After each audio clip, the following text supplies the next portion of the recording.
This episode of the Off-Road Podcast is sponsored by Warren, Power Tank, and Medical Gear Outfitters.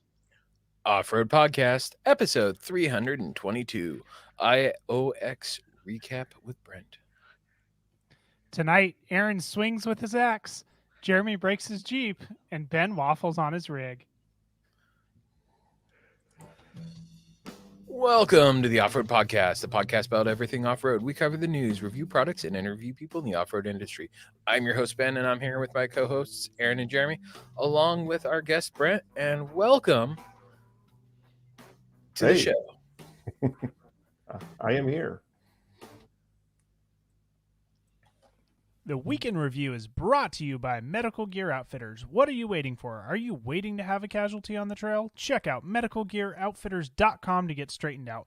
Medical Gear Outfitters has everything you need, whether you're going out for the day or traveling on a year-long expedition.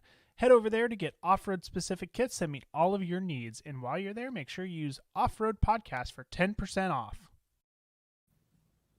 So, Aaron, what did you do this week? I split some firewood. Oh, that's at Swings Unaxe. Oh, sorry, my bad. Yeah, swings and axe. Aaron swings an axe. Yeah, I split some firewood this weekend. I borrowed a really cool log splitter from a guy from church. It's a homemade one, and it's got this awesome arm that goes to the ground and it lifts up the round and brings it up to where you're working. And so use that a whole bunch. My wife went out of town Friday and came back Sunday, so I had to babysit my kids while she's gone. Ridiculous. How dare she? I know, it's ridiculous. I hear people get mad when a guy says that he had to babysit his kids. Why do you think I say that?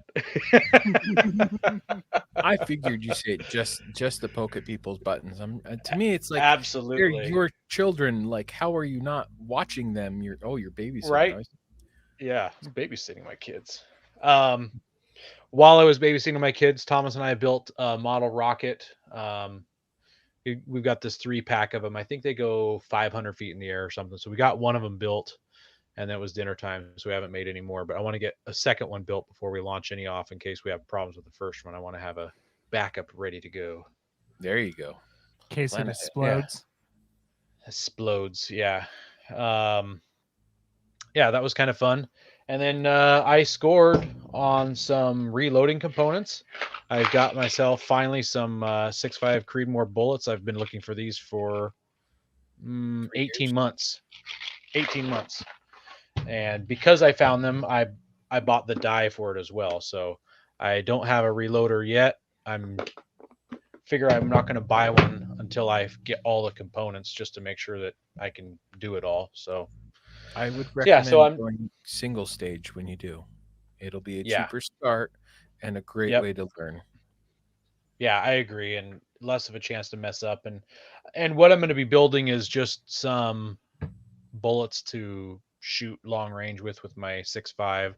I'm not going to make my hunting rounds, or I don't plan on reloading 9mm or anything. So at this point, I don't need the multi-stage press or whatever they call that. Well, even your hunting rounds, those wouldn't be terrible to do with a single stage. You've just, because you don't need to shoot a ton. No, that's what I'm saying. That's why the single stage is okay. But if I was going to shoot if I wanted to make a big batch of 9mm for plinking or something, then definitely. I think I'd want the rotary guy. And my mother-in-law came up also, and she brought a couple boxes for my wife's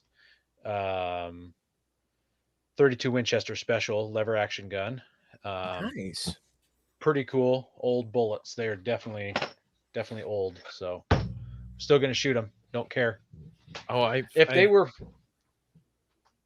they were full boxes, I might try to sell them and get some fun money out of them, but they're both half used. So I'm trying to sell it.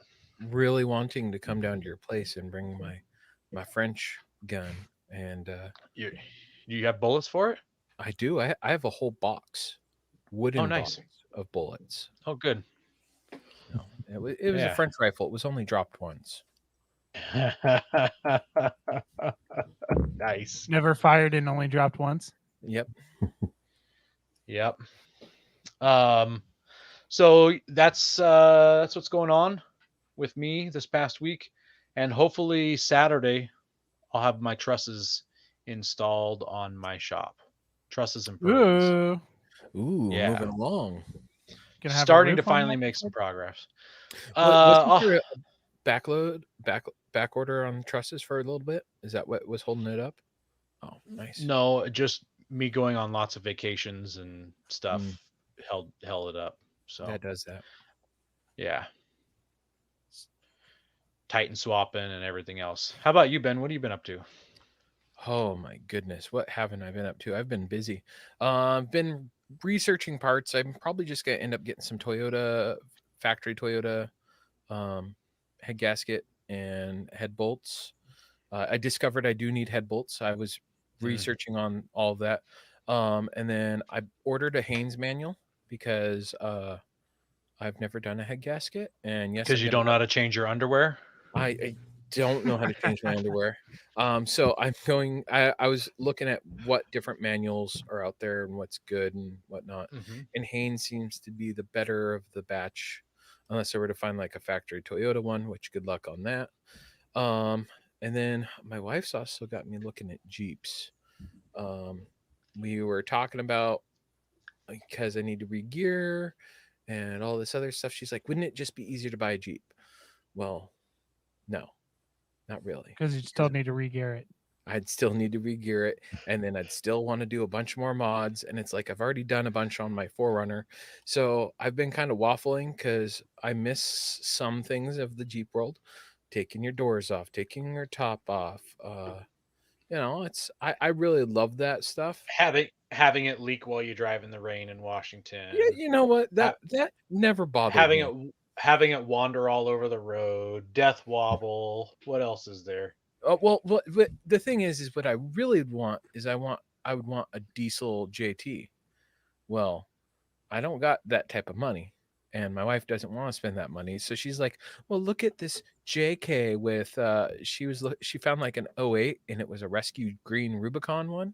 And I was like, "Yes, I like that, but it's the 3.7, so I don't like that." 3.7? Find one that's Or hemi-swapped. 3.6? Yeah, 3.6. 3.8. 3.8. Oh, whatever, 3.6. minivan engine. Yeah. So yeah, I was like, so I don't know. Outside of that, we've been working on a SEMA build for a ride for relief at work, which has been pretty cool. I'm pretty excited about that. What is Ride for Relief? It's a veterans organization, so they build up the truck and then they auction it off after it's done its events and all that. So when you oh yes, I cannot forget that. Thank you for reminding me, Jamie. I'll talk about this after the SEMA build. So what they do is they build up a truck. When you do get sponsored rigs for like SEMA and all that, they're required to go to several events under contract. It's like 3 or 4, sometimes big events like you have to go to SEMA, etc., etc. So What? If you're signed up for SEMA, you got to go to SEMA? No. If it's a sponsored rig for certain companies, they require you to go to certain stuff. So yeah, they want you to they want you to show it off in more places than just SEMA. Yeah, so we started working on that. We've been working on it. It was supposed to go to last year's SEMA, but with COVID and all that, so like his parts got put on hold forever. He just got his parts a couple months ago, and then they went to powder coat. So now I need to talk about Friday. It was a crazy day at work on Friday, and Jamie was there, and I was switching out her headlight bulbs on her Tundra. We have an RV that was parked across the street at our other lot. It's like a little corner lot, and some tweakers stole it. They were like packing it up. The guy I was on hold trying to get a package for the shop at the same time. So the guy's trying to call, and I'm not getting off the phone because I've been trying to get this package. It was supposed to be there 2 days ago. And so I'm like ignoring this phone call. And then he shows up at the store and he's like, hey, there's some guy trying to steal this trailer over there, right? Or it looks like some tweakers are trying to steal this trailer. So half of the crew goes running over, including me, after I see what happens. And then I almost get hit by this Dodge Durango towing a 20 or 25-foot trailer with slide outs. Yeah, it was pretty crazy. And then he went against traffic in the other lane because he's stealing it, and then exits onto the freeway around traffic. So a bunch of illegal stuff. It was really crazy and exciting and adrenaline pumping. And then finally they pulled me off of hold and said that they had the package. So I sent one of my employees to go get it so I could finally finish this lift, because this guy he's supposed to leave today. He's moving. So yeah, I was at work till 8 o'clock getting this guy's lift done. What an anticlimactic end to that story. But at least I got off hold and they said the package was there. Yeah, no, well, it was lost. I like if you're ever gonna ship something, do not use on track. I hate on track. Oh, those guys are terrible. It's worse than FedEx and well, it's worse than FedEx. Yeah. Anytime those guys deliver a package to my house, it shows up at like 8 to 9 o'clock at night. So they must just absolutely stack their drivers, and it's just terrible. They delivered some packages to work. They threw 4 tires over a fence and a box of suspension parts. Like what? Yes. Let's throw someone's $300 shock over the fence in the middle of the night. I was livid. So yeah, that's been work. That's a sweet shirt you're wearing. Thank you. I got it from my friend. He's a cool guy. He used to have a big beard. Now he's got some sissy beard. Speaking of sissy beards, what's up, Jeremy? What's new? Sissy beards? No, professional looking beards. So I tried to go out 4-wheeling on Friday. So I got off work and took off with my son. Didn't end up getting to Tahuya though. Had a little bit of trouble. Yeah, you messaged me about going and I never responded because I was at work till 8 o'clock. Yeah, so I was driving along. I was just taking the back roads because I just wanted to avoid the traffic, the shipyard traffic after work, because it gets pretty slammed. And I'm driving, and all of a sudden I go to turn to make a turn, and my steering kind of is like very like it's like it is up against something. I turn it just a little bit, and it's like it's just stopped, and then all of a sudden it frees up and it goes. I'm like, what the heck was that? So I found a safe place to pull over, tested it a couple times. It did basically the same thing. I jump out of the Jeep, go up to the front, and I'm missing a bolt off the clamp for my hydro assist. Oh no. So I guess I should have retorqued that one or put a little bit more Loctite on it because it fell out. And so I was. What color Loctite were you using? I think I put red in there, but I might not have. I don't know. I don't know. I could have forgotten. I thought I remember putting red on there, but I could have forgotten, or I could have not put enough on, or maybe the bolt had some oil on it and I didn't realize. That's probably a part that Ben helped you with or something. Anyway, so thankfully I store some caps in my tool box for the hydro assist. So I was able to just pull the ram cap off the lines, so I didn't have to fuss with trying to do anything at the steering box, because it's such a pain in the ass because my engine is so big. Humble brag. So big. Anyway, so I was able to cap it off. It probably took me about 25 minutes or something. Unfortunately, it was raining, so I had to lay down on the. I didn't want to get my tarp dirty, so I was just like, "Oh my goodness, I'm on the road. Whatever, I'll just lay down." And then I had a jacket in my rig, so I ended up just taking my pants off and throwing the jacket on and hopping in the rig. No, after I was done. Oh, I thought you took your pants off to go under the Jeep. No, my Hashtag. Hey guys, you gotta be pantsless to get under this Jeep. no, my Because pants are it's soaked. because his engine is so big. Yeah. His engine's so big, he's got to take his pants off. Yeah. Yeah, my pants were soaked, so instead of jumping back in the Jeep with my pants on, I just took them off and then hopped back in the Jeep Oh my in goodness. my underwear. But at that point it was like, who cares, whatever. So yeah, then I was able to just drive home. So the Jeep's still drivable, but I still need to go ahead and Man. source a new bolt and then reinstall the RAM. So it was an unfortunate delay to my wheeling, but oh well, that's life. It could have been a lot worse if I wasn't prepared for that inevitability. Well, I mean, at least you have the ability to fix it, right? Yeah, I mean, that is like one of the main reasons why you should do as much work on your own vehicle that you take off road as possible, because instead of waiting for probably 2 hours for a tow truck, 25 minutes, and I was able to just drive it home. So Yeah, it's so nice when you can fix your own vehicle and you work on it yourself. I've been on the back of a tow truck very many times, but I'm still the one who generally fixes it. So yeah, just stop breaking things that you can't fix on the side of the road or on the trail. yeah, exactly. Well, and inspect a little farther to the right. Yeah, Fine. but definitely moral of the story: if you have hydro assist, make sure you throw the little caps into your tool bag, because those can really save you. Anyway, Brent, what have you been up to? Not a lot. I bought parts for a China diesel heater, because why not? Everybody's doing that, right? So I did that last year.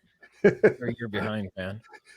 I am, I guess. But actually, I bought one that was complete first and got it in and didn't like it. Sent it back. Got all the parts for one now. And so now I'm in the process of waiting for all my stuff to get in, like shipping. That's the funny thing, because I built my own unit, and I had people going, well, why don't you buy one of the parts one or a complete unit? And I'm like, well, I want it more compact. Yeah, the stuff that comes in the complete ones, it's not quality for sure. So yeah. So I'm in the looking for every little thing, every little detail, and you wouldn't believe how hard it is, because I want to have a quick disconnect from the fuel can, and finding an 1/8 inch quick disconnect, as far as I can tell, it really doesn't exist. But I'm still looking. So what I did is I have 2 shutoff valves. So I have one on the heater side, and then I have one attached to my gas tank, so that I can just disconnect the hose in between the two. Okay. Yeah. That way, that could work. it's not a perfect solution, but it's a solution that's better than nothing. And you can prime it fairly easy by just filling up the hose, and then you'll just have a little air bubble, and then let it work its way through. Yeah, that's my thing. I was like, why am I putting a small plastic fuel tank on this unit when I'm gonna carry diesel fuel in a can and then transfer it to this smaller tank to run it, then refill it. I'm like, why don't I just be able to attach to the original diesel tank, and then I don't have to carry around those extra parts and make it more compact, like you said. Yeah. And I have an expedition. Don't insult me. And originally I was looking at doing an all-in-one unit, including the batteries internal in it as well, and being able to recharge. But that just didn't pan out. I can see why. I was like, why aren't any manufacturers doing that? And the reason is, it's just it's way cost prohibitive to put LiFePO batteries in there and a charging system that can plug into, you know, your alternator and run off of maybe solar as well, and do shore power, you know, charging. I mean, that's an expensive question right there. So that's why they're not doing it. Yeah, that's part of why I built my little battery box system, is that I can just plug that in and there let her roll. Yeah, the battery box I have in the truck right now is the auxiliary. I mean, it has the LiFePO battery and the Red Art charging system, control system in it, and that works out pretty good. But other than that, we got a trip coming up here in October with Charles Lozier. I don't know. I'm probably mispronouncing his name. Adventures with Roscoe. If you've ever seen him online, he does a lot of trips and stuff and posts. And we're going to go over to Eastern Oregon with a bunch of people, and about south of Brothers, somewhere between Brothers and Christmas Valley, up there in the hills, and play around. And then after that, everybody can go home, and I'm going to stay down there for a little while and maybe go over to Alvord and stuff. So I'm mapping all that out in on Gaia and stuff, and that's what I've been doing. Gotta love the Gaia. Oh yeah, I'm getting to be a little minor expert in it. Not. I'm figuring I'm hitting about 10% of what it's capable of, but that 10% is really useful.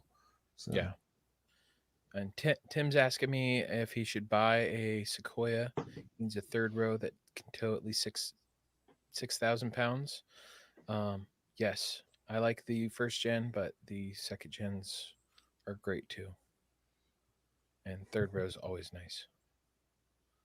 But I bought an Expedition because it was cheaper and less reliable, because it's a 3.8 or the V8 Triton. Was that the 3 point?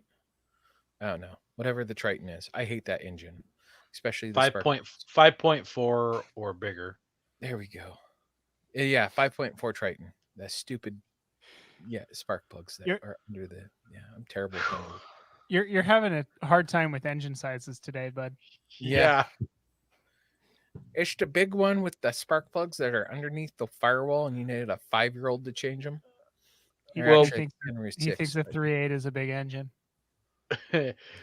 Brent, word of advice: don't bother overlanding from Christmas Valley to the Abert Lake that Coy and I did a couple weeks back. It's just boring 2-track, going through lots of gates, super dusty, and then there was a lock gate at the end. So I knew it wasn't very fun. I knew it would be. That section there is also, I think, part of Backcountry Discovery Route, I think 5.2 or something like that. Part of that Route 5 goes down that direction too, and that's what I've heard. It's just the worst section to do. Yeah, so. It was something to do, but it was not really a good time. So, do not recommend. Yeah, no, I'll probably, knowing me, I'll go around the top side over by, Crane Hot Springs, and then, down south of Alvord to the other hot springs that shall not be named, so we don't give it away, and and then come down around under towards Lakeview to that hot springs, and then, I'll just do a little hot springs hop. There you go. If you don't know all of them, I certainly don't, but if you don't know all of them, I can chat with you and give you some places to go. Cool. Yeah, I know a lot of them down there, but my wife's from Burns, so we're over in that area all the time. So. Okay. Hey guys, we're looking to reach more listeners. We're going to start reading Apple iTunes reviews on air. If you hear yours, send us a message with your address, and we'll send you an Off-Road Podcast sticker. You can find all of our social media by just searching our name. Now, go hit that subscribe button. Looks like we got Dakota Todd in the comments, and he says that he'll get you whatever you need. He's got a quick disconnect for his Honda fuel tank or something. So there's somebody out there have some ideas. Yeah. Tim's talking about a black first gen, but it's in Arizona, and that's bad. I said paint it, Raptor line it, and he said baby poop yellow. We could be twins. Yeah. And he says he'll shave his head too. He's half tempted. There we go. We also want to thank our sponsor, Patriot Patch. Head over to patriotpatch.co and check out their selection of great patches, shirts, cleaning mats, signs, and stickers. You can also join the Patch of the Month Club for $15 and receive a patch, matching sticker, and artist proof each month. Woo! That way. There we go. Yes, Patriot Patch is killing it. Oh shoot, I forgot to upload their pictures for this week's giveaway. They're doing a giveaway? Not giveaway. Limited release. I think it was 4 of them. And the first they had the A-Team last week. A-Team was last week. The week before was Jurassic Park, and this week is shoot, I just can't remember. Let me check my my email. It's Bigfoot, isn't it? Oh yeah, it's all blurred out, but we know it's Bigfoot. Here, so I got it. It's uploading right now. So while that's uploading, oh, okay. You know what? That's probably Bigfoot on the back of a Bigfoot with an American flag. But what kind of gun? Because everything's had a gun in it. A Nerf gun. And what's the big brown thing coming off the back? It's his feet, man. It's a horse head. Poop. Oh, that's his feet. It's Bigfoot. He's got big feet. What's been fun is as they've been releasing these limited edition patches, they're also releasing another patch that goes with it that isn't limited edition. So the Jurassic Park, they had that second dinosaur patch. The A-Team one, they did an old Corvette, like a C3 Corvette or C4 Corvette, C3 or 4, I can't remember which, but they had face from the A-Team. Yeah, it was a white one. It had face from the A-Team on there. So I'm curious what one will come along with Bigfoot. So one thing that annoyed me about the patch of the month after I noticed it for this month is they made Lady Liberty a poor. They gave her green nods instead of white phosphorus. Oh, do they glow in the dark though? I don't think so. Oh, there's face right there.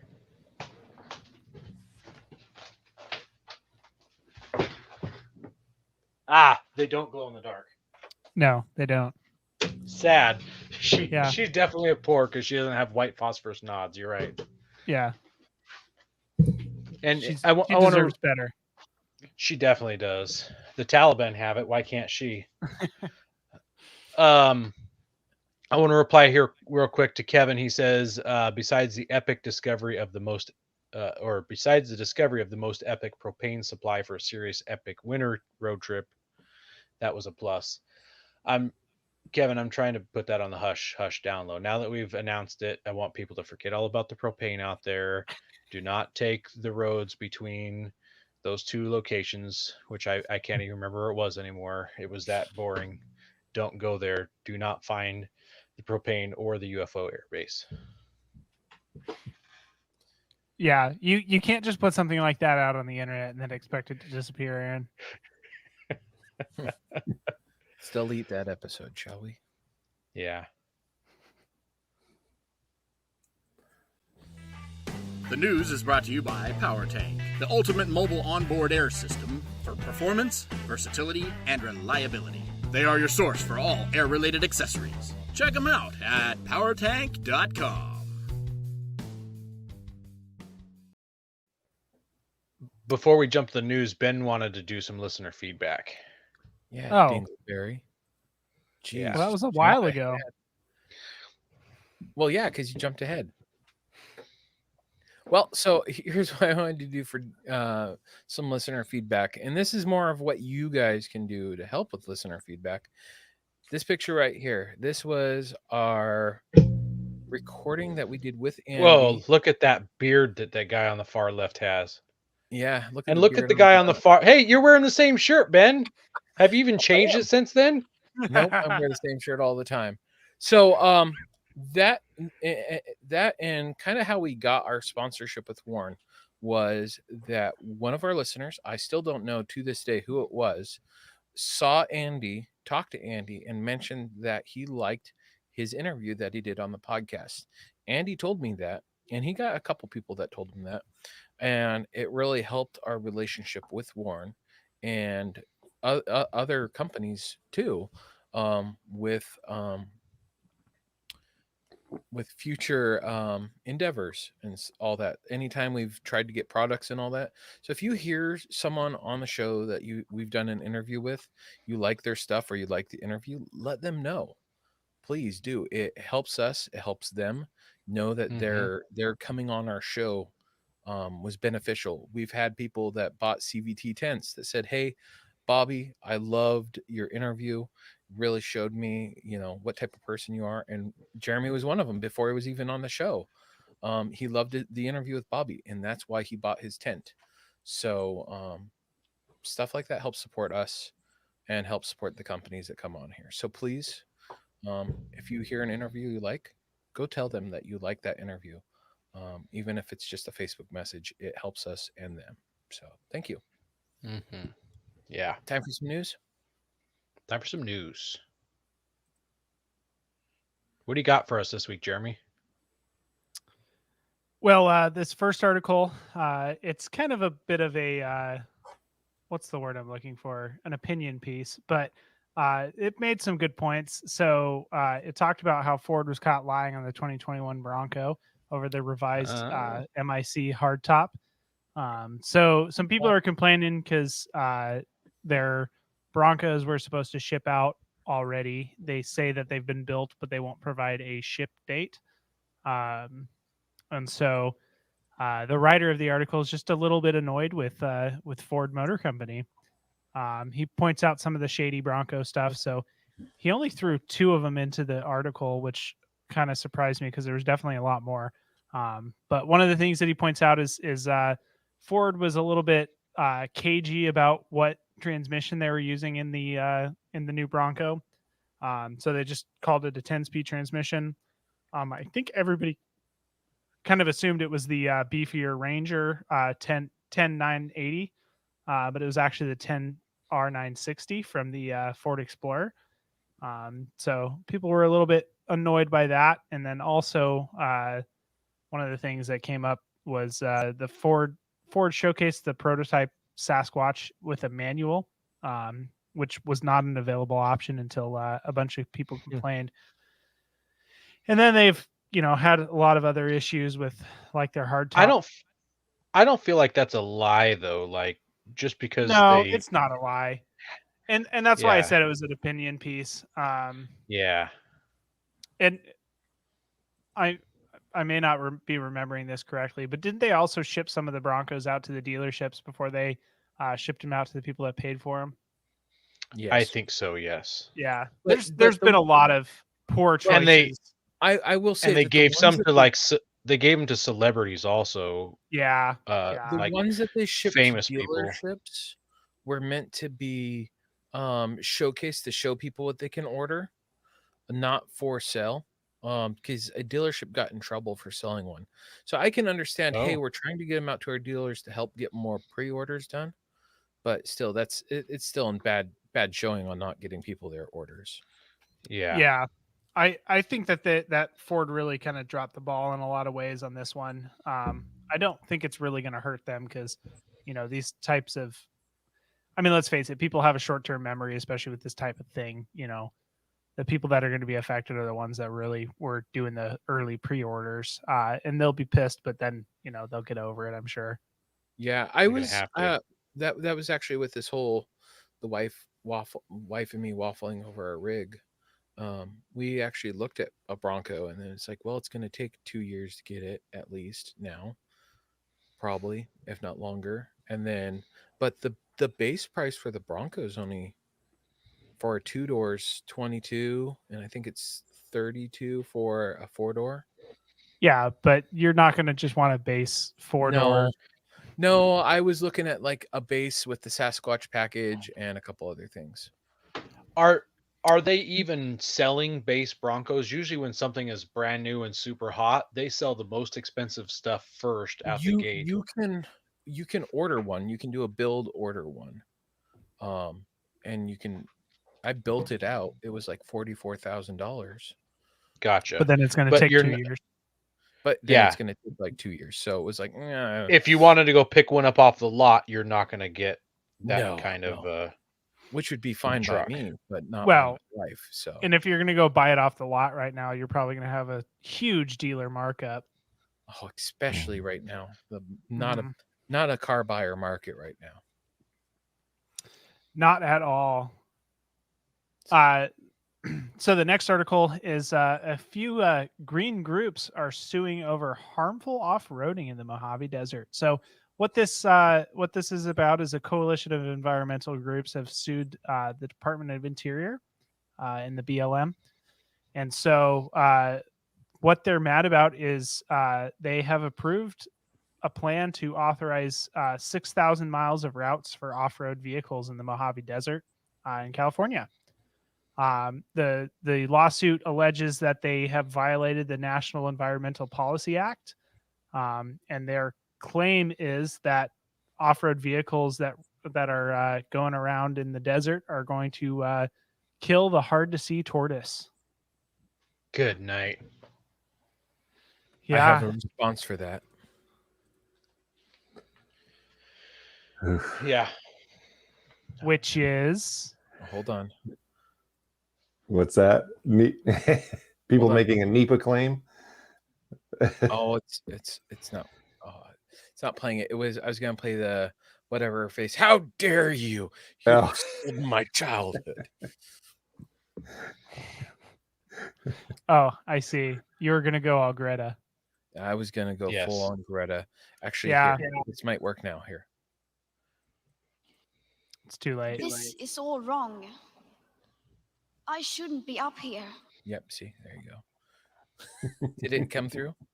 Did it work? It did, but yeah, I stopped. Now there's an echo. Uh-oh. There. Better? I don't know. Is it? Nope. I don't know. No. There's still. I don't know. You broke the internet. Yeah, the internet is. You broken. broke it, Ben. Okay, it sounds like it went away. Well, he muted himself. That's probably why. Oh, yeah. Hey, well, that's fine. We'll just keep it that way the rest of the show. Before we move, before we move to the main topic, I wanted to show you guys. So when we do get people who do listener feedback and stuff, I personally write them a letter, a note, something. So not only do they get the cool off-road podcast sticker, but I write them a handwritten note. Sometimes I draw something in it. So it's, you're laughing. So here's this listener feedback that's going out to David. So here's a picture of my Nissan Frontier with its lights on, and it says, "Not the mall." So I'm not mall crawling in that photo. I should have driven it like going up a hill, but I thought about that too late. So yeah, if you want a hand-drawn picture from somebody who's not an artist, send us some listener feedback. Are you going to sign that so it might be worth something one day? Oh, it is signed. It's got my name signed on there. Oh, well, look, maybe Tim, that'll be worth something someday. Tim got a note from me one time. It says, "The note I got from Aaron was so special I cried." So take that as you will. Yeah. I don't know what prepared with Warren Industries. They produced the first recreational winch in 1959 and lead the industry with their dedication to quality and reliability. When you dig yourself in deep, make sure you have the right tools to get yourself out. Get Warren equipped and go where others can't. Now, let's get ready for adventure and head into our main topic.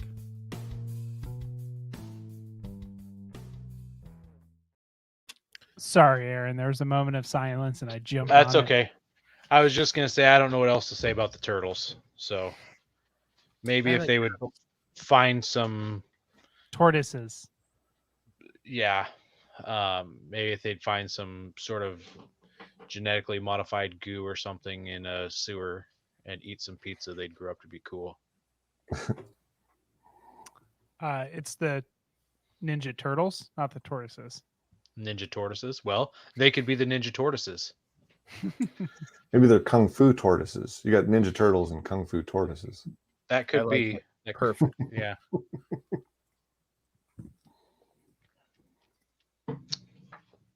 Tim's gonna have a good surprise because he has no idea what we're talking about. He showed up late. He doesn't know what the main topic is. Perfect. So this week we're talking about the IOX, which stands for Idaho Overland Experience. oh, thank you, because I had no idea. So I want to start this off so before we get to that, we got to start with the Fast Five Facts because you've never been on the show, right? No, I haven't. All right. So new or old vehicle? See, and I thought about this ahead of time, and I That's what like happens when you listen. new features, but I like, the styling of old vehicles. So if you could combine those, and I think a lot of people are probably that way. If you can get an old vehicle and put new stuff on it, but that's probably where I'd be on that. So, My wife sent me a vehicle off of Reddit. It was like a truck, like a 54 Chevy or something like that. And they had swapped a Toyota 4Runner, like a brand new 4Runner. Like they just put the body on top of it. mhm. It was pretty cool.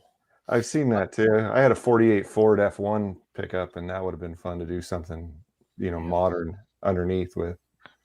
I'm still all hot and bothered about the J10s. I Yep. think those they're so classic. So Summer or winter camping? So I like spring and fall. Not too Yeah. hot, not too cold. Perfect. Not too hot, not too cold, right in the middle. Rocks. Way to sand, break the snow, or question. mud? So I like high desert off-road, so I get all of that. I get rock, sand, snow, mud. Although the mud is not as fun, it gets a little slick. But I guess that's what mud does. Yep.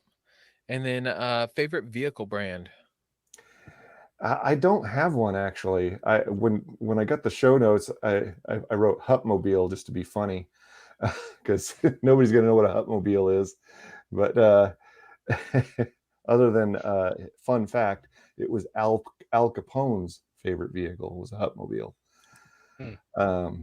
But other than that, I've worked for Ford, I've worked for Jeep, I've had everything in between over the years. So it's a tool in the toolbox. So that's what I think about the different brands.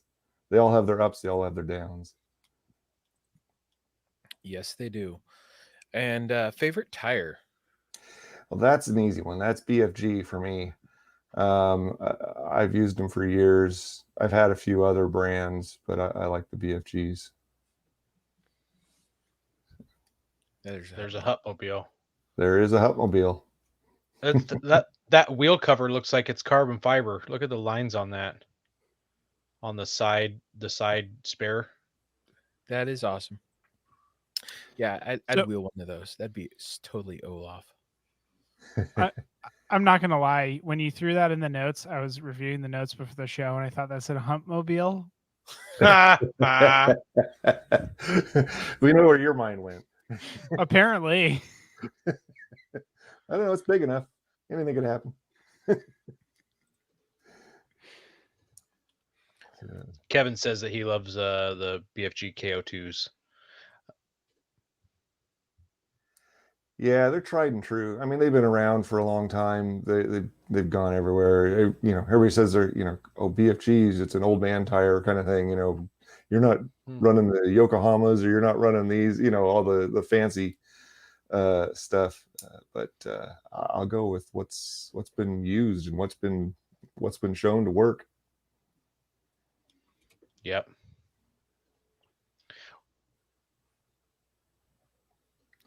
Well, let's talk a little bit about you.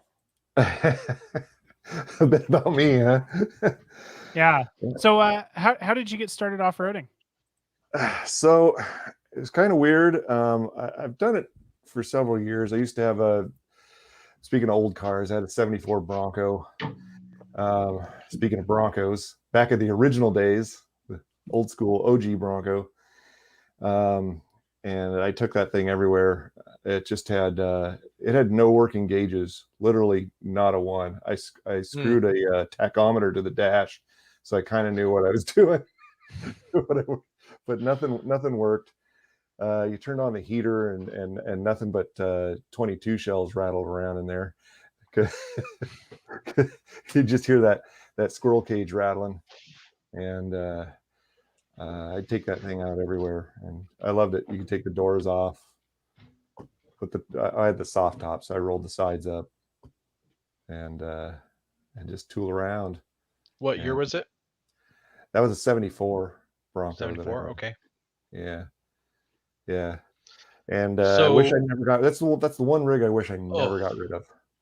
Yeah, I'm sure a lot of people are kicking themselves about that Bronco. Yeah. What do you drive now? I'm driving the Nissan Frontier. The what? Yeah. Can you say that louder for the people in the back? Nobody drives those. I know. I show up at events and everybody goes, "That's a weird looking Tacoma." But, but it was the challenge with the Frontier. There's not a lot of aftermarket, so you got to kind of think it all the way through. Not a lot of bolt-on stuff. So I like the puzzle. So and yours has gone through a couple of iterations as well. Yeah, I had some weird start-offs with it, and where I tried to solve the puzzle, and I solved wrong. I think I've got it dialed in now where I want it. But did you have those plywood drawers in yours? No, I built, when I first built it, I built my own aluminum slide-out tray in the bed. Okay. And then I mounted the fridge and everything to that. And then I thought you had something that slid out, and I couldn't remember. And the drawer slides that ended up in my possession had passed through like 4 other Frontier owners out here in the Pacific Northwest. So did they? I couldn't remember if they had come through yours or not. Yeah. The brotherhood of the traveling drawers. Exactly. That's the joke I made. You tell him to get his own material? Is that what you're saying? I know. Yeah, exactly. Yeah. Well, how long ago was that? Just saying. Those drawers. I was about to say it again. Those drawers didn't make it to anybody else. They're the shell. I saved the drawers, but the shell is sitting on my burn pile waiting for burn ban to get lifted before I can torch it off. They just got rattled to pieces in my Frontier. They just didn't make it. So well, considering the way you drive. Yeah, exactly. Wood's just not a great product for off-road use. Correct. Yeah. So, but yeah, it went through a couple of iterations, and until I got to now, and now it's got the Ironman suspension instead of the Titan swap. I don't have any reason for that. I just a friend of mine was selling Ironman. That's what I bought. And gotcha. And originally I was going to put the alu cab back on it, but evidently the Australian alu cab is 4 inches shorter than the American bed. That doesn't work well. No. So like everybody, I was wishing I had 4 more inches, but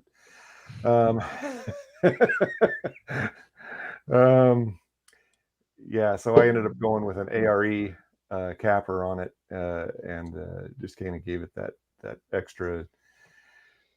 It's kind of a more Aussie Overland look still, and then the Rhino racks on top, and brought all the weight down lower because I had the rooftop tent and stuff, and now everything's down there. So yeah, that's the current version. Except I've Is that changed the the antennas. Alvord? That is the Alvord. That was after Yeah. we'd gotten done. We did Hawaii Canyonland area in Leslie Gulch Oh yeah. Mhm. in May. So it was a little bit muddy, and that stuff was like concrete on the outside of the truck. I felt bad because I got back to Burns and I used their spray wash there, the coin Oh operated, and yeah. I left a little bit of Eastern A Oregon in there. deposit. Yeah. It's sure somebody filed a NEPA complaint after that one too. So Is there Yeah. any places that you haven't gone that you want to go? well, I haven't been to Utah yet. It's on my radar. I'm just busy. I mean, there's so much to do in Oregon. I'm like still mapping stuff to do here. Then I'm probably going to expand into Washington with the Frontier Overland group. And I'm looking at one in, I'm mapping one in BC, Canada. That one's probably a 2-weeker up there. So that's going to be really dedicated overland folks. Have you gone down into Nevada at all? I have a little bit. Actually, my sister-in-law lives in Reno, so we go down that direction every once in a while. But yeah, there's so much to explore, from Colorado this direction that you could spend a lifetime doing it. But right now, I've been hitting mostly Oregon. Yeah, there's what is it? Cody, I can't think of what his YouTube name is. He's got a Jeep that caught fire in the high desert. Coyote Coyote Works. It's works. Yeah. Yeah, yeah. I like his entire channel's dedicated to exploring the Oregon desert, and every time it's a new place. It seems like. Yeah, there's just so much. A lot of people don't realize that, everybody wants to go to Moab. Everybody wants to go to these, all these other places, and they're great. They're awesome, but there's a lot of stuff here. When I show pictures of Leslie Gulch, people go, "That's in Oregon," yeah, yeah, it is. Yeah. Yeah. Save you 16 hours getting to Utah. Yeah, a little bit of a trip. I think my It first time I definitely is. might fly out there and rent a Jeep. And that way, it's somebody else's problem if I break it. You can do a lot harder trails with other people's rigs, also, from my understanding. Yeah. I don't know. It depends on what their policy for damage is. Yeah. Because they could really get you for every little thing if they really wanted to. I'm sure they could. Oh, you Well- scratched the skid plate. We need a new one. Well, give me the old one then. I'm taking it on the airplane home with me. I got one more question before we get to the IOX part. You Yeah. mentioned Frontier Overland. What can you give us a brief overview of what Frontier Overland is? Sure. I mean, I named it obviously because I have a Frontier, but it's not a Frontier Nissan group. It's everybody. It's just the Frontier out there in the Frontier and enjoying it. I started it. I had joined a couple other groups in the area, and there's not a lot of extended trips that people are doing, or and that's what I like to do. I'm the logistics side. I was a Air Force guy, logistics, so I like doing all the planning. So mapping, figuring out stops, figuring out exit routes for emergencies, everything. So I started Frontier Overland after I just wasn't having success with some other groups, and I just kind of grown it organically. I mean, we went in the last 3 years from maybe 20 people up to over 500 now, and it's still it's kind of amazing me because a lot of those groups, they get bigger, and you start seeing nothing but jokes or people go backbiting about different things, and this hasn't yet so far.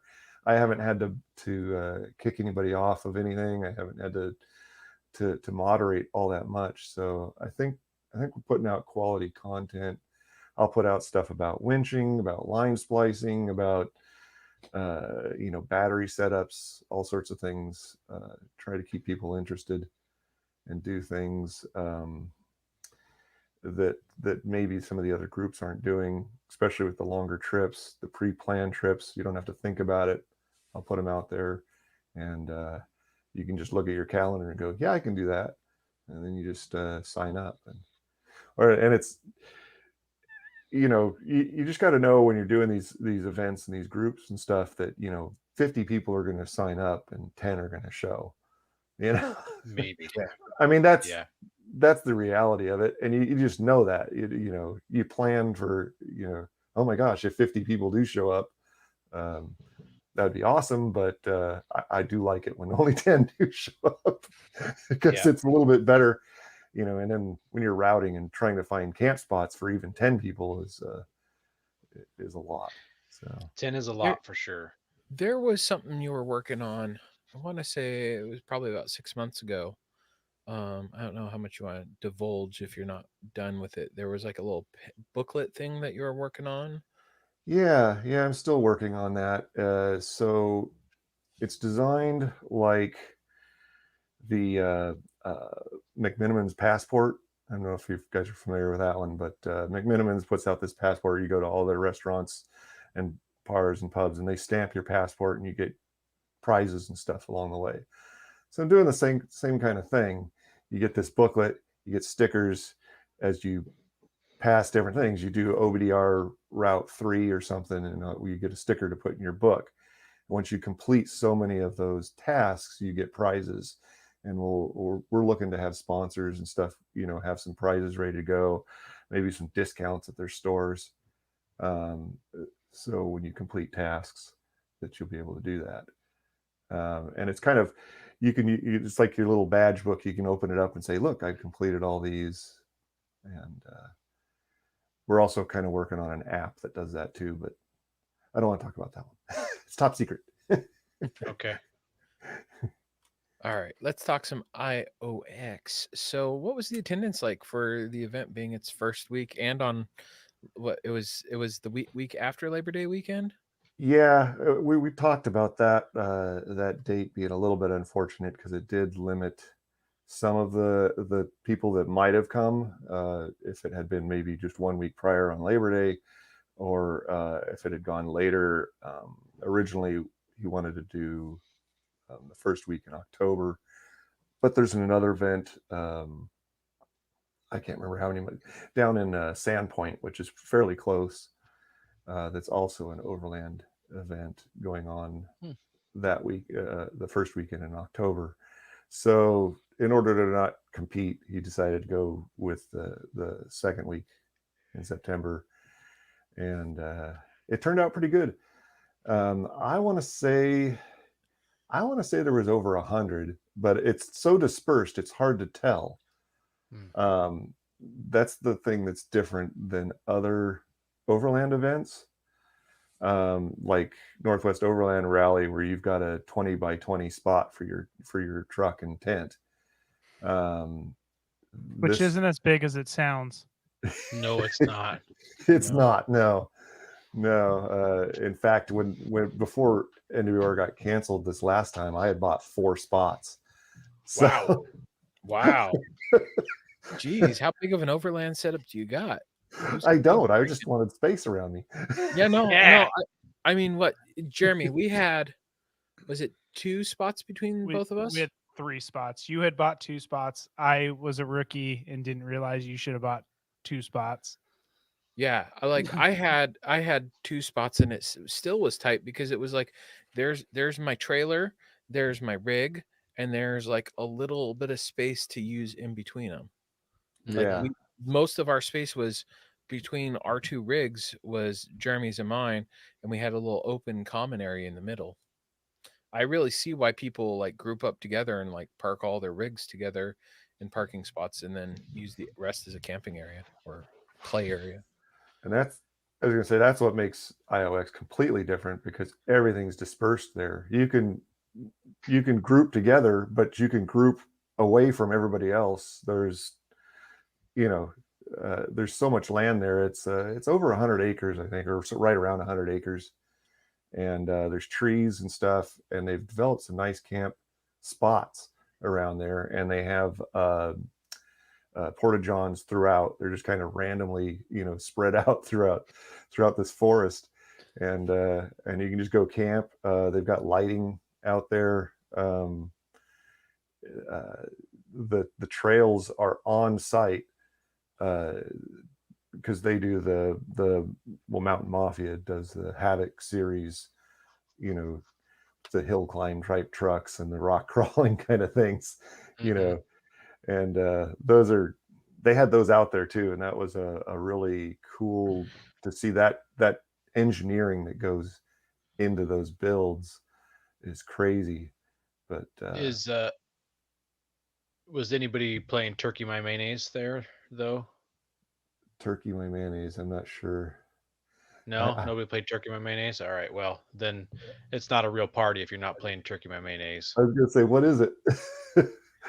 That's the card game that Koya and I and the rest of the people played last week, a couple weekends ago in Christmas Valley. That was one of the highlights of our trip, was playing Turkey My Mayonnaise. I was gonna say somebody wanted to play poker, but I'm like, oh man, that's like an 8-hour question, if you're gonna play a game of poker. So, yeah. But anybody, you camp in dispersed areas out there, you could cluster together if you wanted to, and then you could go all night long out on the trails out there. I mean, I saw the Jamie you were talking about with the Lady-owned Toyotas. They were one of the hosts there, and they probably had almost all their members there, and they were doing night run after night run after night run. They were just having a blast, So I'm curious, if they're doing the night run, how does that work for people sleeping? It's far enough away you don't even hear them. Okay. I mean, yeah, up in the camping area you don't hear it. Gotcha. So, yeah, Jamie, I talked to Jamie a few times about the event, and a little later I'll read her review on it. But she had a good amount of group with her. So yeah, Tim, yes. Tim, 100% yes. If you buy a Sequoia, you can join the Lady-owned Toyotas group. Well, it's Timberly now. It's Timberly. It is Timberly. Yeah. Jamie says she had to stop by. We had to stop by 11 a.m. I'm not sure if that's supposed to be 1 a.m. or 11 a.m. because 11 a.m. is almost noon. Or 11 p.m. That sounds right. It's. I think there were some people going to 11 a.m. I mean, if they're going all night. Oh, she wrote PM, not AM. Okay, so 11 p.m. There you go. I was going to say, awesome. I was, by the time after a whole day of slogging, I sell camp food, Peak Refuel and stuff like that. I'm a dealer for them. So I, which I sold a bunch there because I was like the only vendor there with that kind of stuff. So everybody else was selling gear. So I hit that niche. But so 8-9 o'clock, I was done because I'm just not a late night person. But I could hear that they were still going. I just assumed they went all night, and I just passed out. So, well, that's kind of like the Northwest Overland Rally. It's like they have the quiet time, but it's never really that quiet depending upon the area you're in. Yeah, and we only had one rollover, and it was a Jeep. So when they were out there playing, you did the typical go up the hill and then just fall over backwards on like a turtle. Nice. A tortoise, you mean? A tortoise? Yeah, there we go. Oh yeah, see that Dakota talks about the live music too. That was cool feature there that they had the live band, and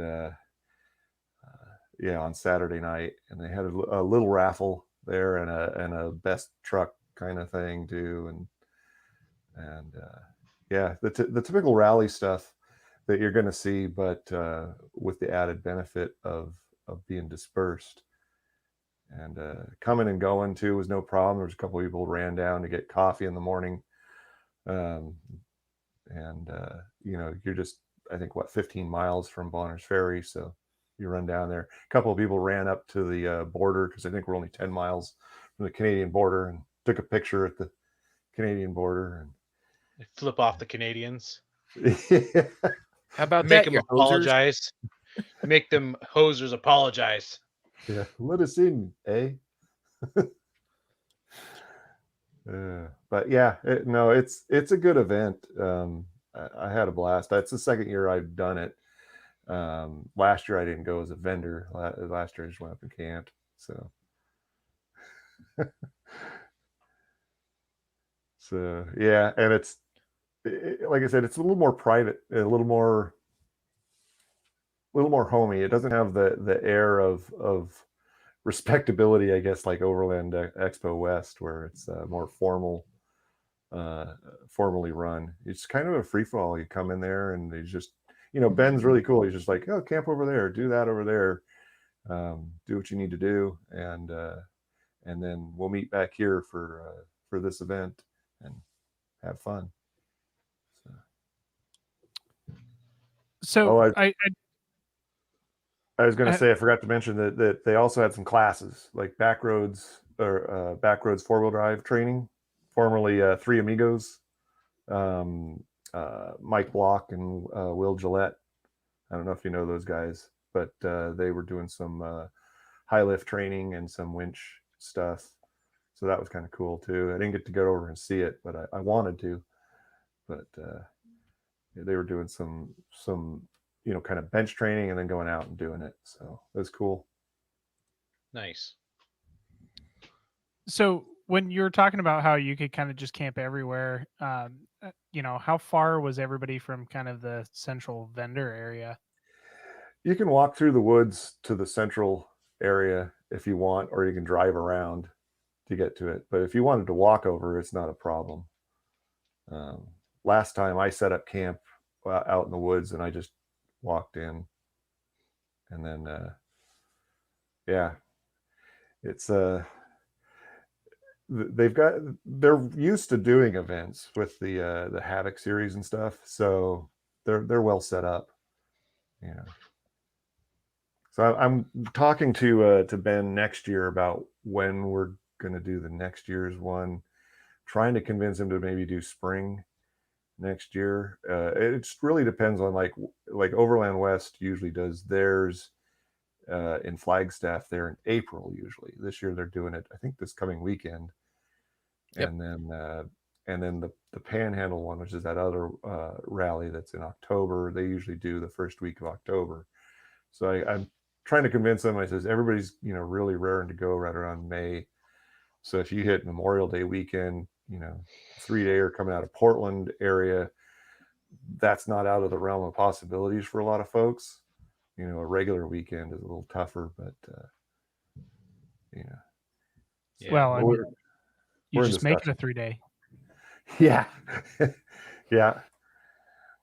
And there's a lot to explore around there too afterwards. I don't know if anybody went and did any more exploring around there, but it's just really a pretty area up there. I've been kind of eyeballing it myself for properties and stuff like that, but they just keep going up. I mean, Coeur d'Alene looks a lot like Bend, if in my opinion, and all the Californians are moving there. Yeah, I think that's what it was. That's the vibe I was getting when I drove through there. Mm-hmm. And I was like, should grab land now while you can before it becomes. Yeah, they're invading. What do you think this is? 10 years ago? Yeah. So is there?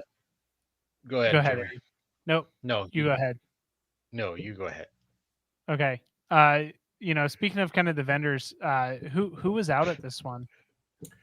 I'm trying to remember all the ones. There was a couple of local off-road people there, builders and stuff like that. People that build 4x4 rigs. The really cool one that I was next to was Patriot Energy Systems. They were out there. They've got this kind of trailer-based solar array that folds out, and it's all modular. You can tailor it how you want it. because I was like, well, what does this unit do? And they're like, well, this unit could power a house, you know. And they were providing electricity for the band and the food vendors there, you know, as well.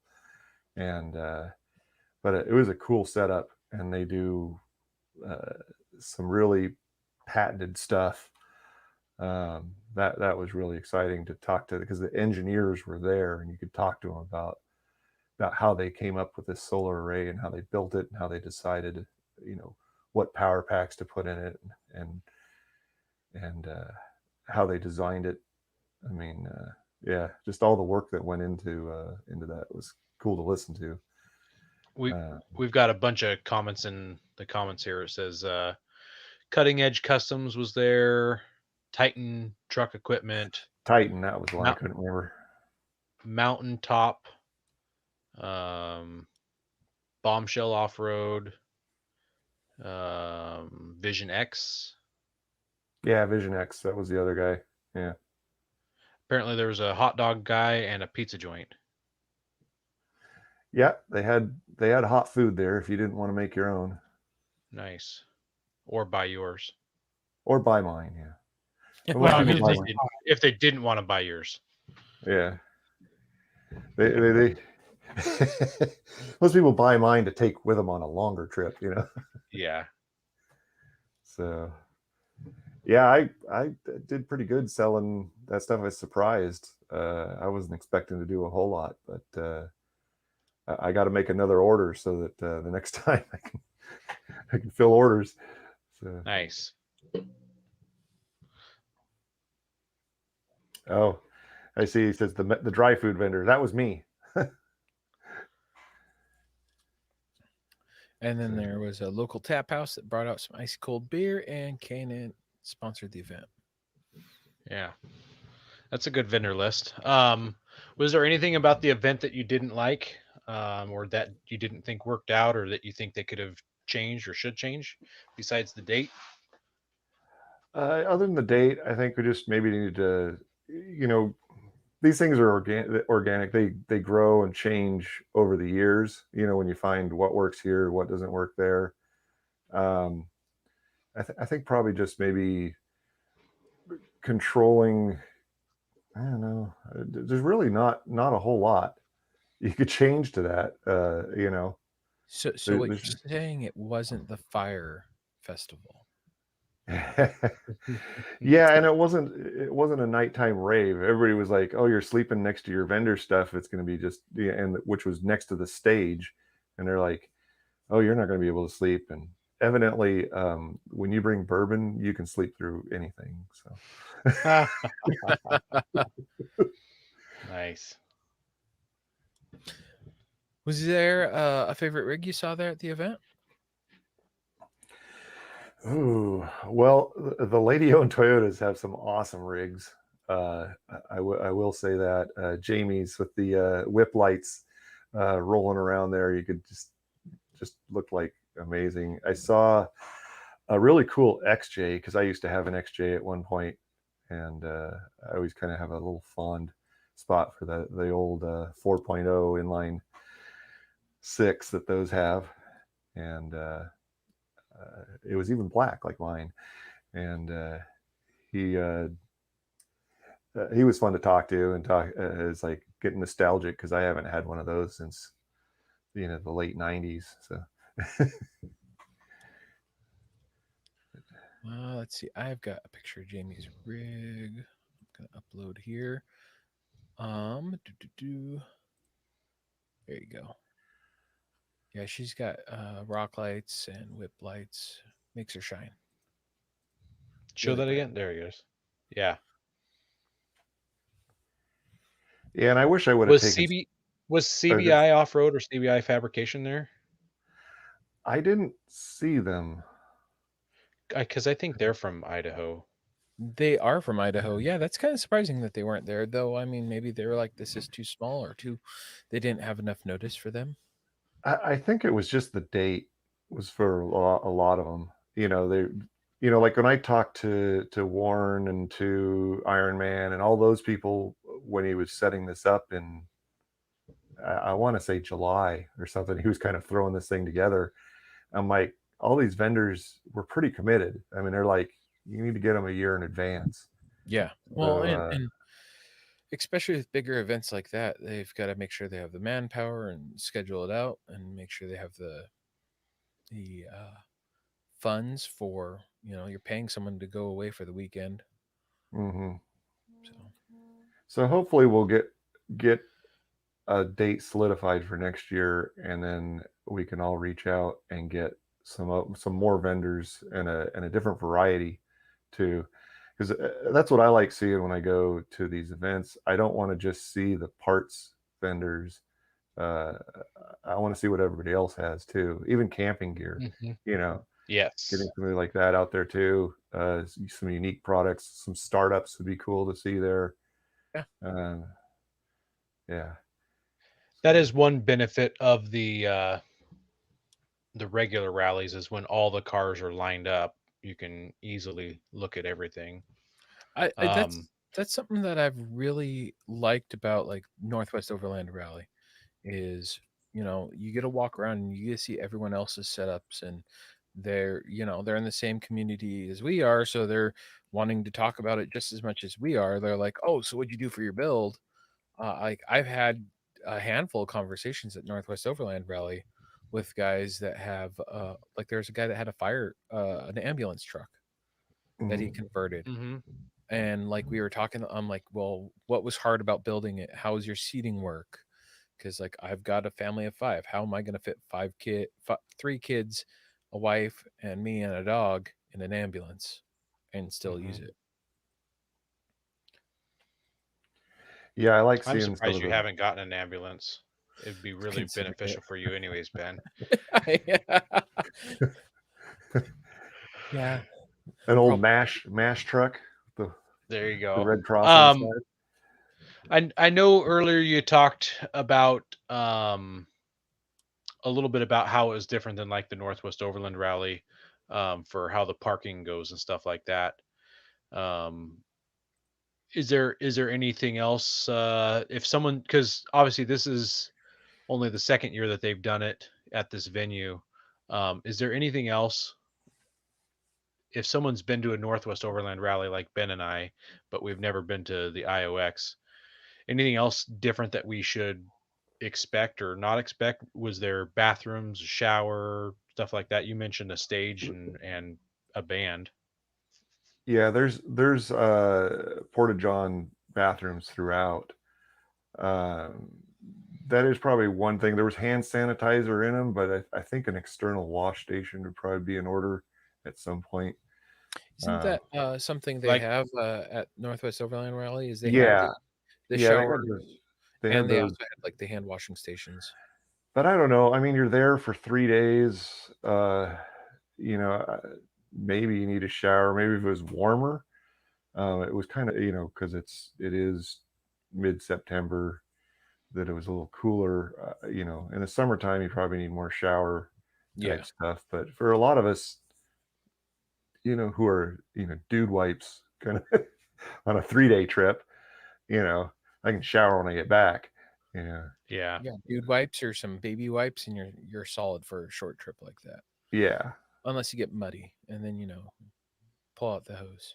I've got this cool stuff called trench warfare, and I'll just let you, envision that. So, Well, I will say though, it's easier to invite people to those type of things if they hear that they've got those kind of facilities. So that's kind of why I asked, like the Yeah, wives who aren't always interested in coming unless there's an actual bathroom or something like that. So, yeah, and I'm working on another event with another group that's down south, uh, towards Klamath Falls area. That venue does have on-site bathrooms. I think they even have a laundry facility on hmm, site. wow. So that's another top secret. That one's 300 and some odd acres of land, and it backs up to uh, several 100,000 acres of BLM land. So uh, um, I'm supposed to meet them down there and show them around in the second week of October, and we're going to scout that venue out. It's a private area, so we don't have as many of the permitting problems that you have with public land events. But I'll be going down there, and I had looked at that a couple of years ago and kind of tabled it, and I told another Overland group about it, and they're super interested. So I said, I'll broker the deal. I'll go down there and show you around, and because I used to live in Klamath Falls, so I know a lot of the contacts down there. So I'll point people out and get you going. But I don't think maybe I'll be a co-sponsor in the event, but I don't know. But that one, like I said, has bathrooms, showers. We'd still need some porta-johns out and about throughout, but there's ample camping for over 1,000 people.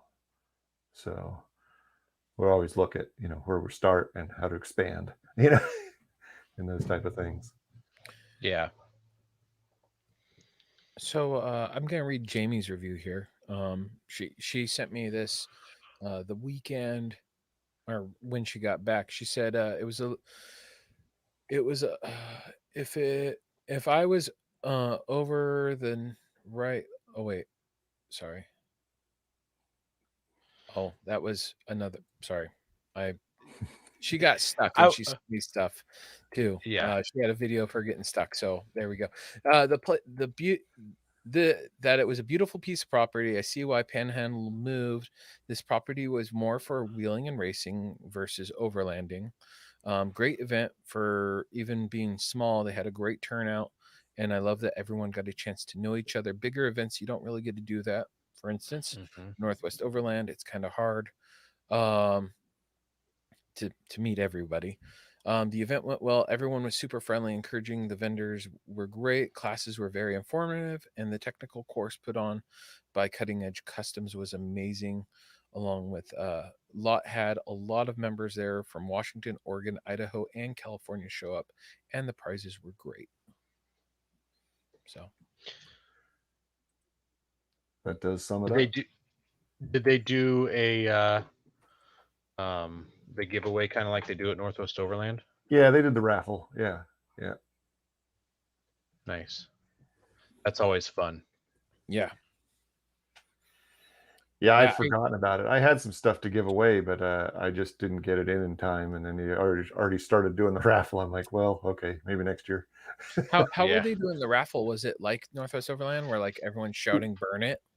I didn't hear that because over at my booth while they were doing that, I had brought a bunch of Oregon blended whiskey, and I was pouring out little shots of it for everybody that was coming by. There you go. Gotcha. I know who I need to hang out with next time. It's a great blended whiskey called Whippersnapper. So, according to Dakota, a few people did count that or chant. Oh, did they? Chant, yeah. Yeah, besides the people during the band yelling "Freebird," but you always get those. So yeah, the band was kind of cool. They did a lot of classic rock songs and stuff you'd know. They weren't trying to be artistic in any way other than just provide you with some good music for the event. So that's cool. Nice. I mean that's when you've got a band out there just play music to entertain, that's great. Yeah. Can you tell us how people can find Frontier Overland if they want to look you up and try to meet up with you guys or go on some of your trips? Yeah. So on Facebook is what I primarily do because I'm horrible at doing pictures, and Instagram I need a 10-year-old kid to do that for me. That's what we need. I should get my son to do Instagram for us. Yeah, that's up there. Somebody to take pictures and post them, but I'm just horrible at doing pictures. I'm horrible at doing videos. So Facebook is what I normally do. There's a Facebook page that's a public page, And then there's a link on there to the private group. And the private group for Frontier Overland is where we do most of the stuff. I post the events on there just for the group. I had a problem a while back with it being on the public page, and that our events going into different federal lands, they get kind of squirrely when they see a lot of people interested going at once. So I moved it over to the private page, so we can keep Big Brother out of our stuff. And then I also have there's frontieroverland.com. It's I don't update that as much. I'm working on it, but I will post usually the long-term events, because like right now I'm already planning next year's events, and I'll put them up there. And usually we have one that's really popular, and it's really not an off-road or overland one. It's called the Oregon Ghost Town Road Trip. And we go to about 20 ghost towns in Oregon, kind of zigzag across from Baker City, heading west towards Shaniko. So that's honestly our most popular trip, and I get a bunch of people sign up for it, and I can only take probably 7 or 8, so it's kind of limited. So yeah, there's it's a popular one. And then I usually do 1 or 2 of the OVDR routes, except for this year when we had to cancel 2 of them because of burning. we were scheduled to do Route 2, which was going to go right through the fire zone down there by up above Lakeview. So we had to cancel that one for safety. But this next year I'll put some out. I think we're going to maybe revisit Hawaii Canyonlands again and the Alvord. And I'll continue building my BC Canada one, which I probably won't release until we're fully able to explore Canada a little more freely without the COVID stuff. So yeah, and it's a I little got more to fun Washington, to plan that stuff right now. but I can map it. So I mean, I can map it and I can publish it, and I don't charge anything for any of those things. It's not that type of group. I'm not going to give you a brass medallion with a number on it. What? Oh wait, Why did I take a dig at somebody there? But anyway, but we still have the same kind of group stuff. We got patches and hoodies and all that kind of fun stuff that people can buy, but I don't push it that much. It's it's just, I want everybody to have fun. And if anybody wants to plan any events, if they want to organize something, I'm all very supportive of that. I'm not like, well, we're admins and only we can do it. No, if you got something in mind and you want to plan it and you want to put the event out there, I'll definitely support that and encourage that and help you out as much as I can. So even if I'm not going on it, So I think that's kind of where we're headed with that. Right on, man. Well, thanks to everyone who listens weekly, and also those who watch us live on YouTube. We really do appreciate that. I love the comments. Like, there's been a few times tonight where I've had to mute myself from laughing over people because of some of these comments. And please share us with your friends. Help us grow. Share us in groups you're in. I know, Brent, you do that fairly regularly, don't you? I do. So yeah, it really helps us. It really does, because we get people who haven't heard us, and then they might have seen us, and then they get in, and then next thing you know, they're a guest on the show. And you know what? God bless America too.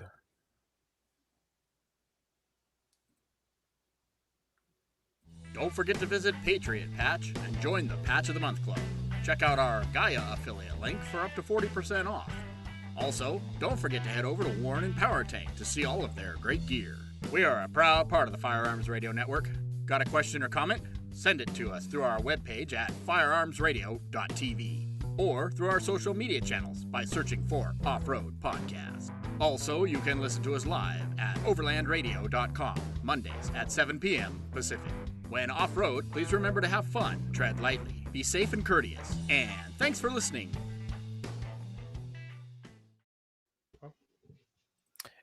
And I finally got to do the outro.